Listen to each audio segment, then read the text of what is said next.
Hello, my dear student. Dear student, I am your teacher of Hindi. Today's class we discuss our Hindi book. So let's see what is our today's chapter. Student, इससे पहले हमने 7 chapter अच्छे से complete कर लिए। आज का हमारा चैप्टर रहेगा 8, दैट इज जैसा सवाल वैसा। तो जैसा मैंने बताया चैप्टर जैसा सवाल वैसा जवाब, यानी जैसा सवाल हम करते हैं जवाब भी हमें वैसा ही मिलता है। तो इसी के बारे में ये चैप्टर है। तो देखिए किसने किससे सवाल किया था और किसने कैसा जवाब दिया था। तो देखिए, बादशाह अकबर अपने मंत्री बीरबल को बहुत पसंद करता था। बीरबल की बुद्धि के आगे बड़े बड़ों की भी कुछ नहीं चल पाती थी। इसी कारण कुछ दरबारी बीरबल से जलते थे। वे बीरबल का मुसीबत में फंसाने के तरीके सोचते रहते थे। अब बादशाह अकबर का नाम आप सबने सुना है और उनके एक प्रिय मंत्री थे, फेवरेट मिनिस्टर थे, उनका नाम था बीरबल। बीरबल जो थे वो बुद्धिमान थे और अपनी बुद्धिमत्ता से बड़े बड़े जो सवाल थे उनके जवाब भी वो ढूंढ लिया करते थे। तो राजा उसको काफ़ी पसंद करते थे। ये देख के उसके बाकी के दरबारी थे, मंत्री थे, वो जलते थे कि राजा जो है अकबर वो बीरबल को ज़्यादा पसंद करते थे। वो हमेशा ऐसे तरीके सोचते थे बाकी के दरबारी कि बीरबल को मुसीबत में फंसा सके।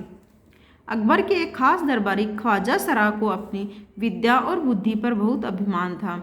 बीरबल को तो वे अपने सामने निरा बालक और मूर्ख समझते थे, लेकिन अपने ही मानने से तो कुछ होता नहीं। दरबार में बीरबल की ही तूती बोलती और ख्वाजा साहब की बात ऐसी लगती थी जैसे नकार खाते में तुत्ती की आवाज़। ख्वाजा साहब की चलती तो वे बीरबल को हिंदुस्तान से निकलवा देते, लेकिन निकलवाते कैसे? और सारे दरबारी तो बीरबल से जलते ही थे। उनमें से एक थे ख्वाजा सरा। उनको अपनी विद्या और बुद्धि पर बहुत घमंड था और वो ये सोचते थे कि बीरबल तो निरा मूर्ख है, नहीं बिल्कुल ही बुद्धू है और बालक है। तो उसके सामने वो कुछ नहीं समझते थे उसको। लेकिन होता क्या था, बीरबल की ही बातें ज़्यादा राजा के द्वारा मानी जाती थी और उनकी आवाज़ तो ऐसी लगती थी कि जैसे वो ऐसे खुद को ही महान बताते हैं। अब ख्वाजा साहब की इच्छा होती, वो हमेशा ये चाहते थे कि इसको बीरबल को यहाँ स्थान ना मिले। यदि उनकी चलती उनकी राजा बात मानते तो वो उसे हिंदुस्तान से ही निकलवा देते। एक दिन ख्वाजा ने बीरबल को मूर्ख साबित करने के लिए बहुत सोच विचार कर कुछ मुश्किल प्रश्न सोच लिए। उन्हें विश्वास था कि बादशाह के उन प्रश्नों को सुनकर बीरबल के छक्के छूट जाएंगे और वह लाख कोशिश करके भी संतोषजनक उत्तर नहीं दे पाएगा। फिर बादशाह मान लेता कि ख्वाजा सरा के आगे बीरबल कुछ नहीं।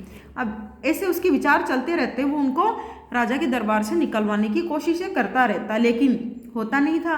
तो एक दिन उसने बैठे बैठे खूब सोच विचार किया और कुछ मुश्किल प्रश्न थे वो उसने सोच लिए और उसने सोच लिए कि इन प्रश्नों को जाके राजा को बताऊंगा और राजा बीरबल से पूछेंगे और बीरबल को वो आएंगे नहीं छक्के छूट जाने, यानी कि उसके हिम्मत की बात बस की बात नहीं रहेगी।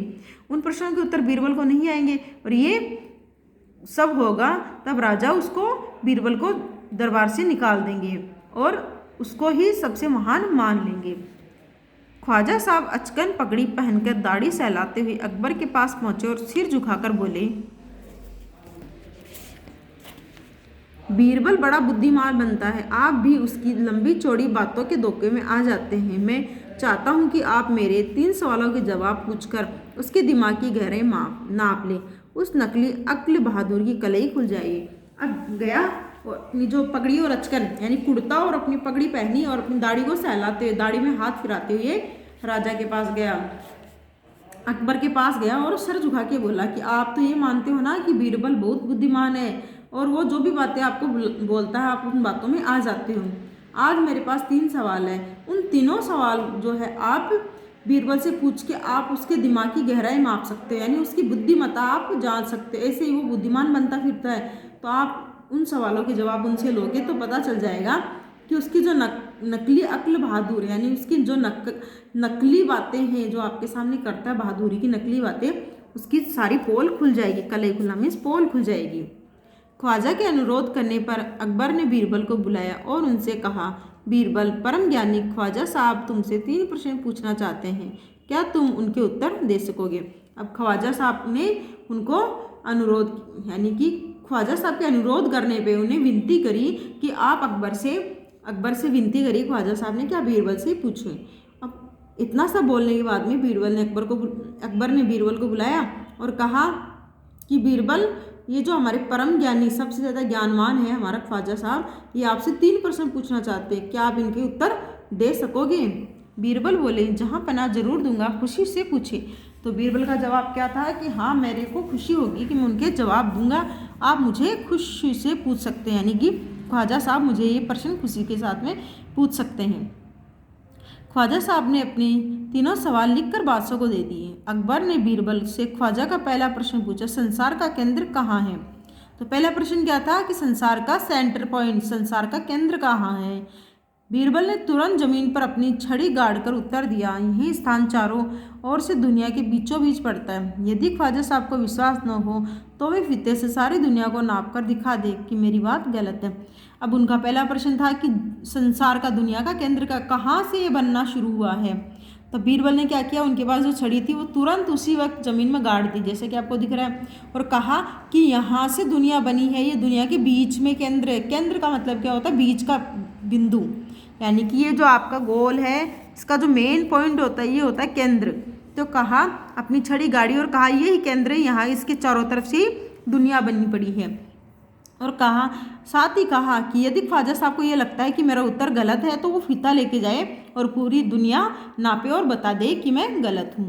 आगे दूसरा प्रश्न क्या पूछा देखिए। अकबर ने दूसरा प्रश्न किया, आकाश में कितने तारे हैं? दूसरा प्रश्न क्या था कि आकाश में तारे कितने हैं?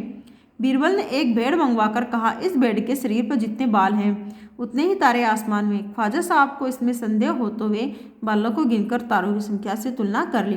अब दूसरा प्रश्न था कि आकाश में कितने तारे हैं? तो बीरबल ने एक भेड़ मंगवाई और कहा कि इस भेड़ के शरीर में जितने बाल हैं उतने ही तारे आसमान में। यदि ख्वाजा साहब को लगता है कि मैं इस बार भी गलत हूँ तो वो इस भेड़ के बाल गिन सकते हैं, जितने भेड़ के बाल होंगे उतने ही तारे होंगे। तो आप पहले भेड़ के बाल गिन लीजिए, फिर आप तारों से इसकी तुलना कर लीजिए।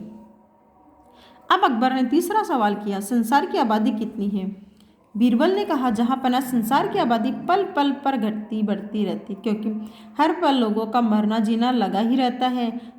इसलिए यदि सभी लोगों को एक जगह इकट्ठा किया जाए तभी उनको गिनकर ठीक ठीक संख्या बताई जा सकती है। अब तीसरा प्रश्न उनका था कि संसार की टोटल पॉपुलेशन, आबादी कितनी है? तो बीरबल ने कहा, महाराज संसार की आबादी जो है कभी घटती है कभी बढ़ती है, यानी कोई मर जाता है तो कम हो जाती है, कोई बच्चा पैदा होता है तो संख्या बढ़ जाती है। तो इस प्रकार से जनसंख्या कम ज़्यादा होती रहती है। यदि आप चाहते हो कि मैं आपको ये बता दूँ एग्जैक्ट सही में कितनी है, तो आप सब लोगों को एक जगह इकट्ठा कीजिए और मैं उनको गिन के आपको संख्या बता सकता हूँ। अब आगे देखिए, बादशाह तो बीरबल के उत्तरों से संतुष्ट हो गए, लेकिन ख्वाजा साहब नाक बहुत सिकोड़ कर बोले, ऐसे गोलमोल जवाबों से काम नहीं चलेगा जनाब। तो अब बीरबल की जो जवाब थे उनको सुन के राजा साहब तो खुश हो गए, इम्प्रेस हो गए, लेकिन ख्वाजा साहब जो उनसे चिढ़ते थे बीरबल से, तो अपनी नाक मुंह चढ़ा के बोले, नाक वो यानी कि भंवरे और नाक चढ़ा के बोले कि ऐसे गोल गोल जवाब देने से काम नहीं चलता है जनाब, आपको सही उत्तर देना पड़ेगा। बीरबल बोले, ऐसे सवालों के ऐसे ही जवाब होते हैं, पहले मेरे जवाबों को गलत साबित कीजिए तब आगे बढ़िए। फिर बीरबल का जवाब था, जैसे कि उसकी बुद्धिमत्ता थी, उसने कहा, जैसे सवाल होते हैं वैसे ही जवाब होते हैं, आप मुझे गोलमोल सवाल पूछेंगे तो मैं गोलमोल ही उत्तर दूंगा। यदि आपको लगता है कि मैं गलत हूँ तो पहले मेरे जवाब साबित कीजिए कि मैं गलत हूँ, उसके बाद में आपके उत्तरों के प्रश्नों के मैं सही जवाब दूंगा। तो यहाँ तो हो गया हमारा ये चैप्टर कंप्लीट। आई होप आपको ये इंटरेस्टिंग कहानी समझ में आई होगी। और अब हम करेंगे इसके शब्दार्थ। तो देखिए, पसंद, पसंद क्या होता है? चाव या रुचिकर। मुसीबत, कष्ट। अभिमान, घमंड। संतोषजनक, संतोष देने वाला, सेटिस्फैक्ट्री। बहादुर, वीर। कलई, असली बात। अचकन, लंबा कोट। तुलना, मापना। इकट्ठा, एकत्र करना। अनुरोध, निवेदन। तो ये जो शब्दार्थ है ये आज आपको नोटबुक में एज ए होमवर्क याद और लिखने हैं, यानी लिखना भी और याद भी करना है। यहाँ तक आपको कन्फ्यूजन है तो आप कमेंट करके पूछिए। नेक्स्ट हमारी क्लास होगी, उस क्लास में इसके हम प्रश्न उत्तर करेंगे। तो आपको वीडियो को लाइक शेयर करना। Thank you so much for watch this video. Have a nice day.